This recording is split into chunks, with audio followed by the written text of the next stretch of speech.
Science fiction அந்த அற்புதமான ஒரு துறையில் மிக சமீபத்திய கதைகளை இப்போது பார்த்துக் கொண்டிருக்கிறோம்.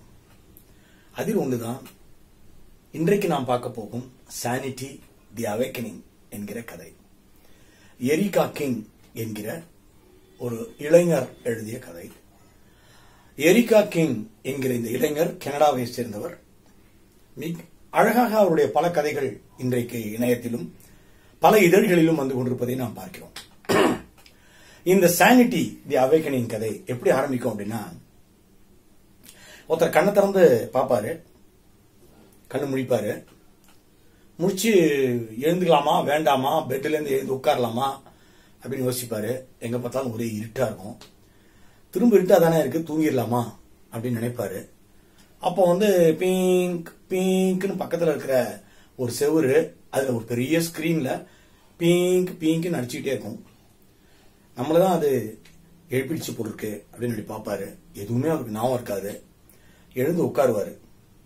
உட்கார்ந்தா ஒரே மத்துன்னு இருக்கும் அவருக்கு.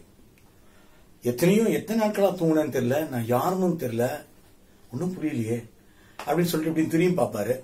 அங்க A17 சப்ஜெக்ட் நம்பர் A17 அப்படின்னு போட்டு அவருக்கான சட்டை பேண்ட் எல்லாம் ரெடியா இருக்கும். ஹேங்கர்ல மாட்டிருப்பாங்க. பாக்கெட்ல A17 சப்ஜெக்ட் அப்படின்னு எழுதிருக்கும். அதை எடுத்து போடுவாரு, சட்டையை எடுத்து மாட்டுவாரு. சட்டையை எடுத்து அவர் மாட்டின உடனேயே ஆட்டோமேட்டிக்கா ஹாய் அப்படின்னு ஒரு குரல் கேட்கும். பார்த்தா அந்த சட்டைக்குள்ள சின்னதா ஒரு பட்டன் இருக்கும். அந்த பாக்கெட் அப்படின்னு தட்டின உடனே அந்த ஸ்கிரீன் பளிச்சுன்னு ஓபன் ஆயிடும். ஓபன் ஆன உடனே இது பிளேக் கண்ட்ரோல் ஆர்கனைசேஷன் PCO உங்களை அன்போடு வரவேற்கிறது. என் பேர் ஏஜென்ட் கரீன். நான் தான் உங்களை கிட்டத்தட்ட ஒரு 100 வருஷத்துக்கு முன்னாடி தூங்க வச்சேன். இப்ப நீங்க எழுந்திருப்பீங்கன்னு நினைக்கிறேன். நான் உங்களை தூங்க வச்ச வருஷம் 2040. இப்போ நீங்க எழுந்துட்டு இருக்கீங்க அப்படின்னா, நீங்க எழுந்துக்கும் போது நான் இருக்க போறது இல்ல.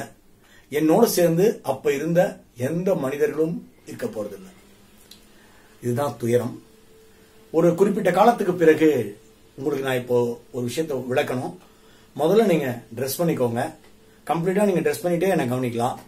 இல்ல பெஞ்ச் பேசாம போய் உட்காருங்க. உட்கார்ந்துட்டு என்ன நீங்க கவனிக்கலாம். இப்ப நீங்க எழுந்துக்கிற இந்த ஆண்டு 2140. சோ தயவு செஞ்சு இப்ப நீங்க கதவை திறக்காதீங்க. நான் சொன்னப்பறம் தான் நீங்க திறக்கணும். இவ்வளவு நாள் என்ன நடந்துச்சுங்கிறத நான் சொல்லிடுறேன். அதுக்கப்புறம் நீங்களே கதவை முள்ள திறந்துட்டு வெளில போலாம். இந்த ஒரு எங்களையும் அறியாமையே என்ன அப்படின்னாக்கா, மனிதர்கள் ஒரு காலகட்டத்தில் எல்லா டெக்னாலஜியும் கண்டுபிடிச்சிட்டே போனவங்க, குரங்கு எலி அப்படின்னு ஒரு விலங்கு விடாம எல்லாத்தையும் டெஸ்ட் பண்ணதுல ஒரு வைரஸ் பயங்கரமா மியூட்டேட் ஆயிடுச்சு. அது என்ன விளைவுனாக்கா, ஒவ்வொரு மனிதர்களையும் அது அழிக்க ஆரம்பிச்சது. மனிதர்களுடைய இந்த தோல் பட்டையை தான் அது முதல்ல பாதிக்கும். அது பாதிச்ச உடனே மனிதர்கள் வெறி பிடிச்ச மாதிரி நாய்கள் மாதிரி அடிச்சுக்க ஆரம்பிப்பாங்க. ஒருத்தர் அடிச்சு கொள்ளுவாங்க. என்ன கொடுமையான ஒரு வாழ்க்கையை நாங்க செஞ்சோம் உங்களுக்கு புரியாது. அவங்களுக்கு ஊசி போடுவோம், தூங்கிடுவாங்க. தூங்கி எழுந்தாங்கன்னா போச்சு, அவ்வளவு மோசமா நடந்துப்பாங்க. அவங்கள பிடிச்சி ஊசி போட்ட டாக்டர்ஸ் எல்லாருக்கும் வர ஆரம்பிச்சிச்சு. சோ எங்களுக்கு வேற வழி தெரியல. அப்புறம் தான் நாங்க பிளேக் கண்ட்ரோல் ஆர்கனைசேஷன் அப்படிங்கிற ஒரு அமைப்பை ஏற்படுத்தினோம். 1000 குழந்தைகளை உலகம் முழுக்க தேர்வு பண்ணோம், நீங்க உட்பட. இந்த 1000 குழந்தைகளை தேர்வு செய்து அந்த குழந்தைங்களுக்கு புதுசா நாங்க பேர் வச்சோம். உங்க பேர் எடிசன். எங்க காலத்தின் அற்புத கண்டுபிடிப்புகளை ஏற்படுத்தி கொடுத்த தலை சிறந்த ஒரு விஞ்ஞானி பேரை உங்களுக்கு வைக்கணுங்கிறதுக்காக நாங்க எடிசன் பேர் வச்சோம். நீங்க இப்ப எழுந்திருக்கீங்க. 1000 குழந்தைகளையும் நாங்கள் உறங்க வைத்தோம். இந்த இடத்துக்குள்ள யாரும் நுழைய முடியாது. சோ ஒரு 100 வருஷம் கழிச்சு அவங்க எழுந்துகிட்டோம். எழுந்துக்கும் போது அவங்களுக்கு 16 வயசா இருக்கட்டும் அப்படின்லாம் கணக்கு பண்ணி உங்க டிஎன்ஏல குறிப்பிட்ட மாற்றங்களை செய்து வைத்து நாங்க உங்களை அழகா உருவாக்கி இது பண்ணிட்டோம். கொஞ்ச நாட்கள்ல எங்க எல்லாரையும் வைரஸ் பாதிக்க போகுது. நாங்கள் கொஞ்ச நாள்ல இறந்து போயிடுவோம். நாங்க யாரும் பாக்கி இருக்க மாட்டோம். ஆனா நீங்க 1000 பேர் இந்த பூமியில இருப்பீங்க. நீங்க எழுந்து வெளியே வரும்போது கண்டிப்பா அந்த வைரஸ் அழிஞ்சிருக்கும் தான் நாங்க நம்புறோம். கவலைப்படாதீங்க. நீங்க இதன் பிறகு உங்களுக்கே புரியும்னு நினைக்கிறேன். இதன் பிறகு இந்த புவியை பாதுகாத்து மேலே கொண்டு வரும் பொறுப்பை நாங்க உங்களிடம் ஒப்படைக்கிறோம் அப்படின்னு சொல்லும் பொழுது இந்த ஹாஸ்பிட்டல் அது இது பின்னாடியில இருந்து தெரியும். நிறைய பேர் இங்கேயும் ஓடிட்டு இருப்பாங்க. ஒருத்தர் மேல ஒருத்தர் கட்டையெல்லாம் எடுத்து அடிச்சுப்பாங்க. ஒருத்தர் வெறி கொண்ட வரைக்கும் ஓடி வருவாரு. அவர் இழுத்து கட்டி போடுவாங்க.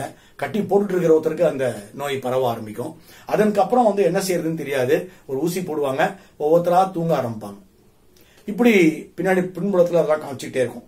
இப்போ நம்ம எடிசன் ஏஞ்சி நிப்பாரு, ரொம்ப நேரம் யோசிப்பாரு, என்ன செய்யலாம், கதவை திறக்கலாமா வேண்டாமா அப்படின்ட்டு. கபோர்ட மூலம் திறப்பாரு. கபோர்டு நிறைய புத்தகங்கள் இருக்கும். அந்த புத்தகங்கள்ல ஒரு அழகான புக்கை எடுப்பாரு.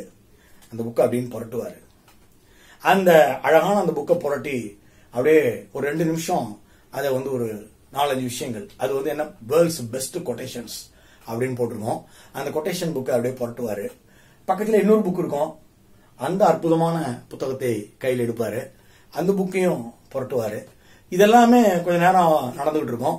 அப்ப திடீர்னு கதவை யாரோ தட்டுவாங்க. கதவை லைட்டா போய் திறப்பாரு. அங்க ஒரு பொண்ணு நின்றுட்டு இருக்கும்.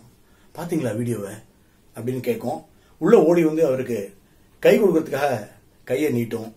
அவர் கை கொடுக்க மாட்டாரு, கையெடுத்து கும்பிடுவாரு. No, please avoid, physical distancing is best அப்படின்னு அவர் சொல்லுவாரு. அவர் சொல்ற இடத்துல கதை முடியும்.